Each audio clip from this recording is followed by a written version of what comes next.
Good day, everybody. This is Outrageously Me, a podcast for outcast and a note to self. This is all of me, your host Sri, and today I am not sorry that I Sari.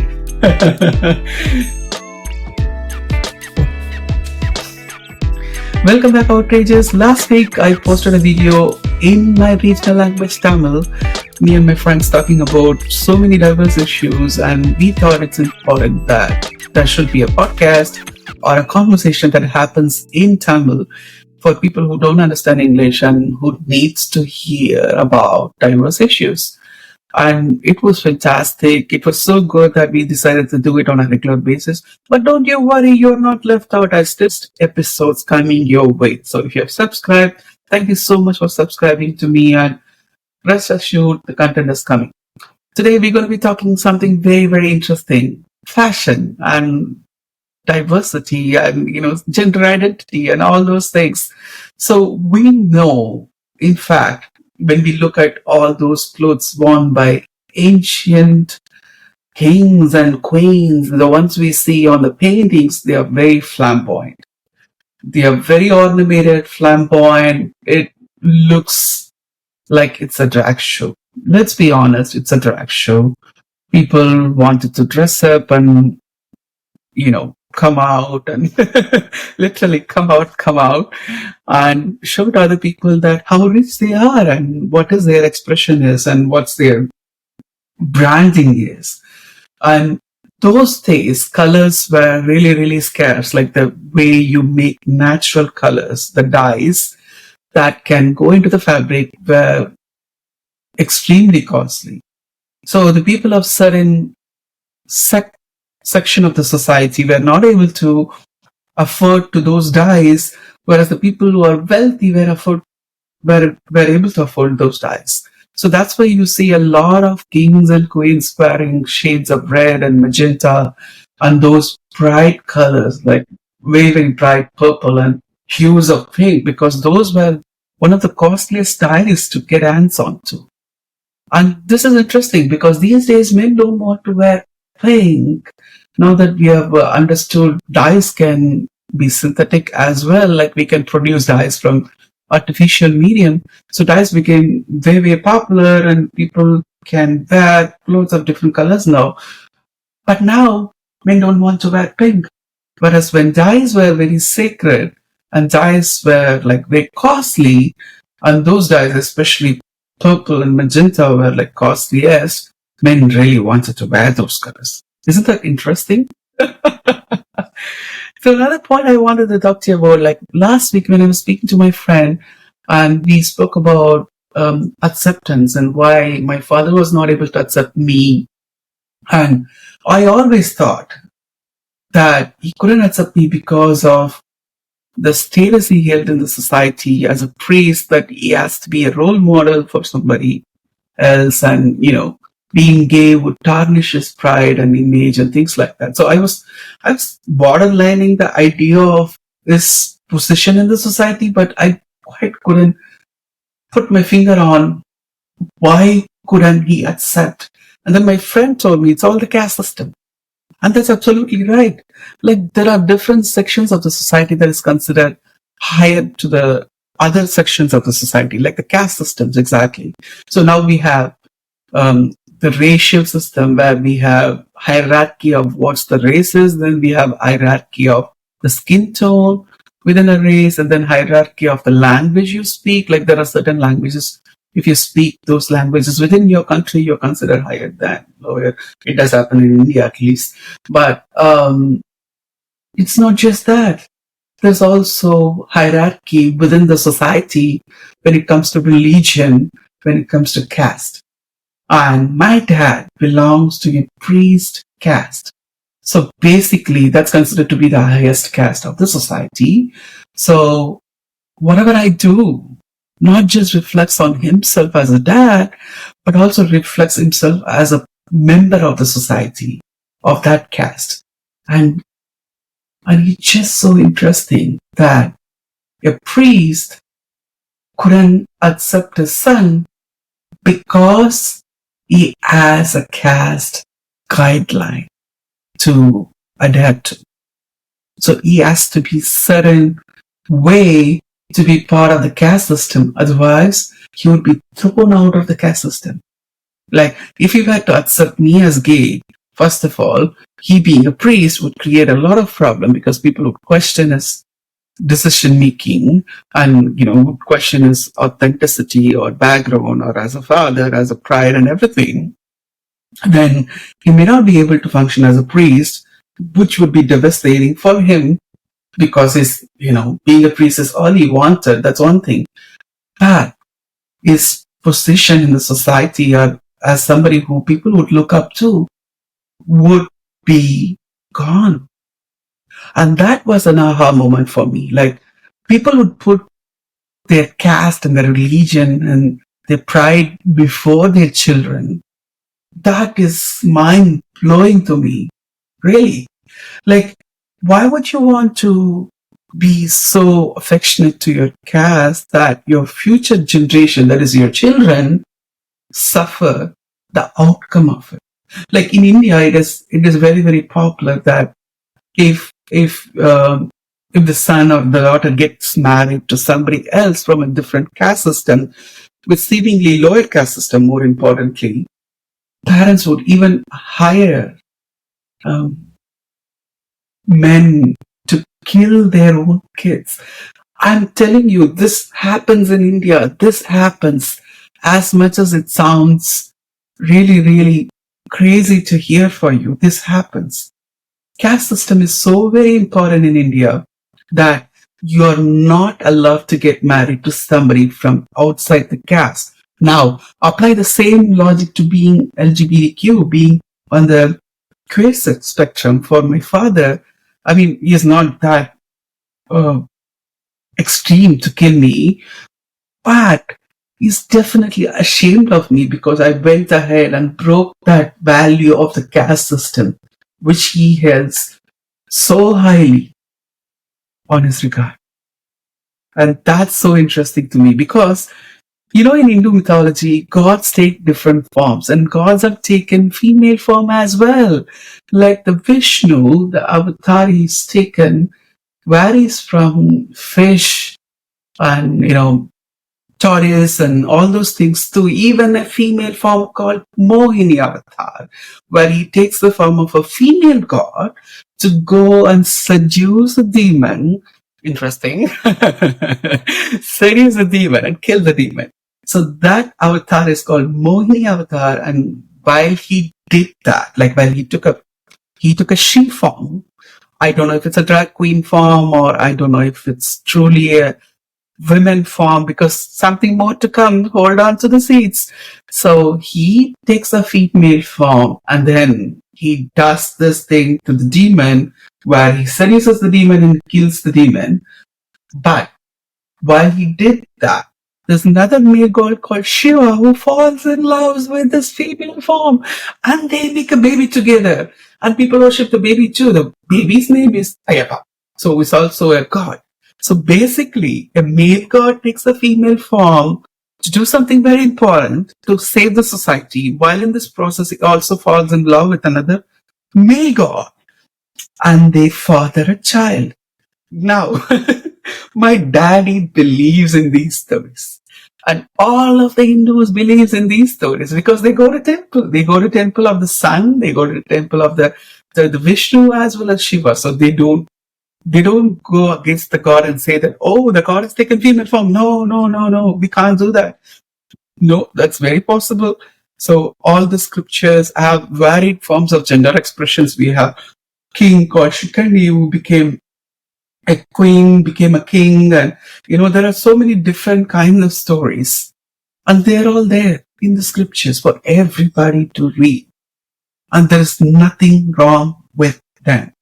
Except when the colonial law came and when we were ruled by British over 200 years, and when British left, we pridefully kept all the colonial laws. We pridefully kept all the laws that criminalized any other form of gender expression other than heteronormative forms. And that's quite interesting, isn't it? So, coming back to my dad being a priest, and he would also dress the male god in the female form himself. Quite interesting, eh? So, there are festivities in temple where the god is decorated, or I would say, mm, the god statue is taken, and then it's the so many things are done to the statues to make it look like one of the avatars, like decorated, of course. So one of the day is Mohini avatar, where the god form, the male form of the god, is decorated as a female god, wearing wonderful, beautiful colored saris, pink included, with all the flamboyant makeup and flowers and everything, and people would pray. My dad would do this and pray to the god. Now you can do this to the god and pray to the god, but Lord and behold, if his son were to wear nail polish or sari or want to get married to another guy, no, no, no, no, that's not happening. That's very interesting, very hypocritical and interesting. So that's what happened. So when I went to Lambton College, long story short, in Mississauga, I wore a sari. I wore a sari in a traditional dhoti, which is a male dress kind of a way, but it's very clear. It's a sari. So it's very flamboyant. It's very something along the blurry lines of fashion versus transgender versus drag and things like that. And then once after the show, I did post a picture of me wearing a sari on LinkedIn, and the person who likes all my posts, I'm not going to tell who this person is. This person is very close to me. The person who likes all my posts, the person who believes in me, did not like the post, not only not like the post, but did not talk about it. So I confronted this person as to what's happening. And then he said, I've gone too far, posting something like wearing a sari on LinkedIn. And this is where it gets even more interesting, because dressing a flamboyant has somehow degraded my professionalism. So let me ask you, like, the clothes that I'm wearing, does it define the professionalism I bring to the table? Or if I wear something like a pajamas on t-shirt, and I show up to a non-video call working from home during the COVID time, did I not do my job? Was I not professional enough? Wasn't it interesting that people still believe a piece of clothing would define the values and attributes that is brought to the table by a person? Interesting, isn't it? So, in other time, in other world, probably parallel universe, either past from now or future from now, what I was wearing would have been considered very traditional, very professional, and very welcomed. That's crazy to think, isn't it? So, what we wear as our expression of who we are is nothing to do with the attributes we bring to the table. I can still speak good English wearing a sari. I can speak so eloquently to my sales team or a customer. I can still get the presentation done, which I did in Lambton College. I did present something. I could still work on my work, like whatever be that work is, sending an email, doing it in the CRM, or if it's a software situation where I have to do something like change a code or something. I don't know. I haven't done that in a long time, but I don't know if there's a need for me to do it, but still I can do that. All I'm trying to say is that my mathematical, my language skills, my logics, everything would work even if I'm wearing a sari. So where does this me wearing a sari is not professional on a LinkedIn platform comes out? I have no clue. So let's talk about different dimensions of this clothing and gender identity, or clothing and societal value, or clothing and um, what is considered to be professional or non-professional comes from. So clothing in general has always been something that is used as a judgment piece for the people. Like the emperor has no clothes. You all remember that story, yeah? So clothing is always something that people has been judged for. So it's not new. I'm not new to this concept of you can be judged because of what you wear.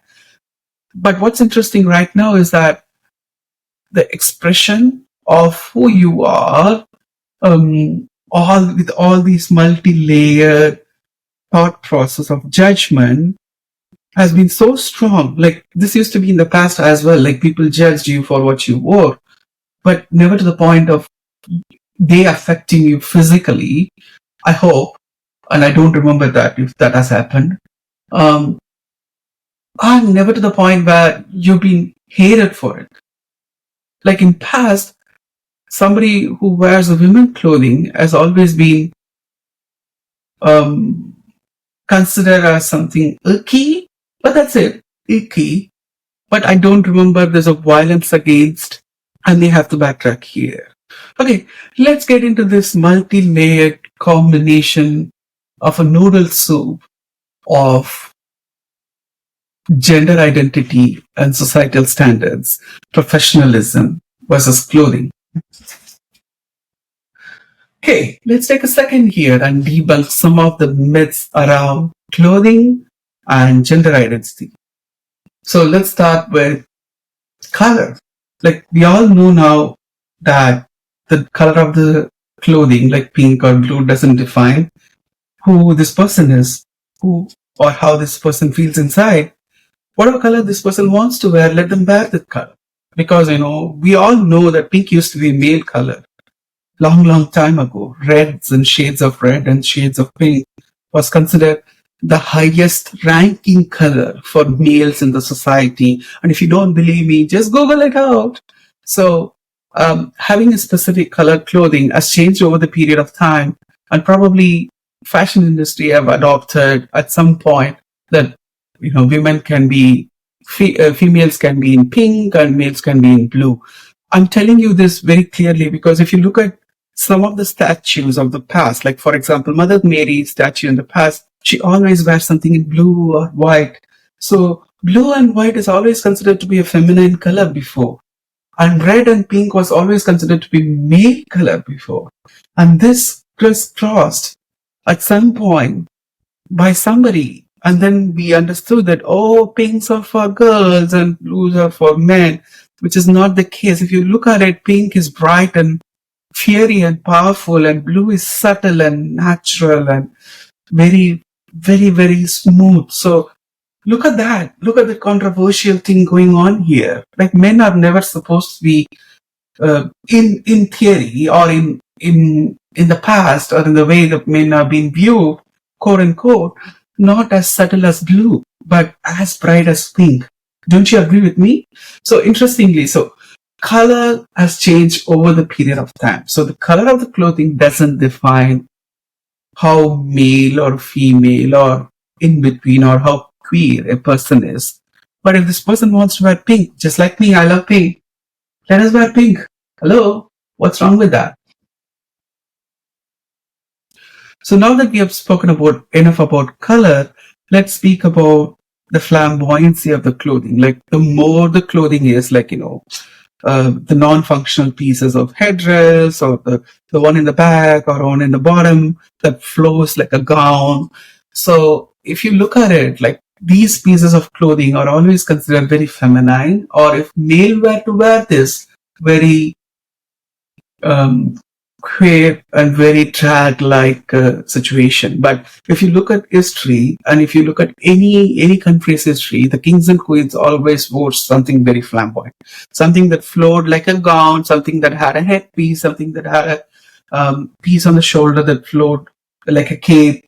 So this flamboyant dressing has changed from past to the present, and this might change again in the future. So fashion as a flamboyant clothing It's just the way our society works or our fashion industry works from time to time. It has got nothing to do with a person is a male or female. That's all I'm going to say. So because this headpiece or gown or shoulder piece doesn't care who it's on, they don't have gender by themselves. And every culture has a different variation of what is considered acceptable for male to wear and what's considered acceptable for female to wear. For example, in Indian culture, you can wear headpiece and probably a flowy gown kind of a dress for a traditional settings like wedding, but you don't do that in office. So you know what I'm saying? So there are different layers of what this is. There is no clear picture of, oh, this is for males and this is for females.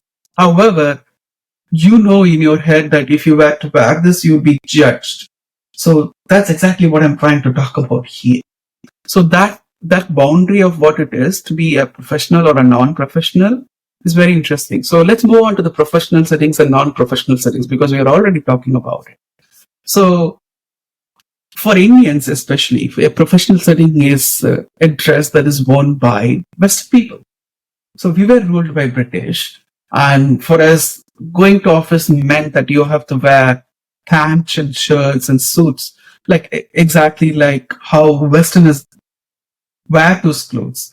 It was quite interesting to me because when I started career and when I wanted to work, I've been asked to wear pants, shirt, and a tie on a very, very hot, humid Chennai, where I'm from. I had no idea as to why I'm doing it because there was no Westerners around to please. Yeah, I was just working with Indians all the time. And although we were working in an air-conditioned environment because of the servers that we were holding in the data center, there was no reason for us to wear something quite warm. Like I could have been wearing a sweater or a jacket inside the facility, and that should have been enough. But instead, I've been asked to wear this tie, sometimes even the coat, and shoes and socks and two pieces of clothing on top. It was so damn hot in Chennai, and we were supposed to wear this. So, as I understand, a professional clothing for an Indian is something that is of West. And quite interestingly, when I come here, I look at people in the office, they don't actually wear three-piece suit or tie to work. Not anymore. Maybe they used to do, but not anymore. So, still the notion that if you are professional, you have to wear a certain piece of clothing is beyond me. Like for many cultures, I think this formal wear is always a clothing that was worn by Western men at a specific period in time. So think about it. Like this colonialism has affected us all so much that even now, when we go to work, we work in a piece of clothing that's been worn by people who colonized us. So my friend's comment that I've gone and beyond posting a sari on a LinkedIn is so funny because, he doesn't understand that me posting in sari is probably the best middle finger I could have given to colonialism, which he is right next to me in agreeing with me. Colonizations and the way we have to come out of colonization is very, very important. So it's beyond me. So the color, the flamboyancy, and the professionalism of clothes, it's all funny. And how we all don't think about these as something that passes over the period of time. It's something which is very, very fashion. Like it's fashion. That's all it is. And fashion changes all the time. As simple as that. And if you're so lucky wearing a man wearing women's clothes, I don't know what I can tell you because, then you have this heteronormative hierarchy in your head, and a hierarchy just like my father had with caste system, that men are on the top or women on the bottom. So if a man chooses to wear a women's clothing, somehow degrades himself from the position that's been given in the society as a male. And that's very problematic. And if you do believe in equality, if you do believe in that everybody is born equal, we should all be able to wear clothes that we like to wear without any discriminatory uh, comments from somebody else. If you're all equal, then what we wear shouldn't matter, isn't it?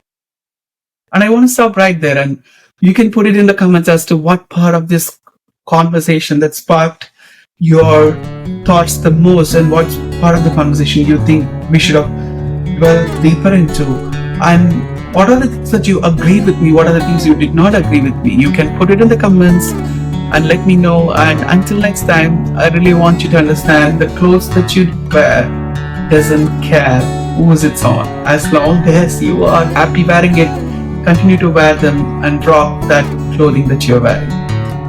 Take care of yourself, outrageous. Have a fantastic day. And till next time, au revoir. Bye-bye.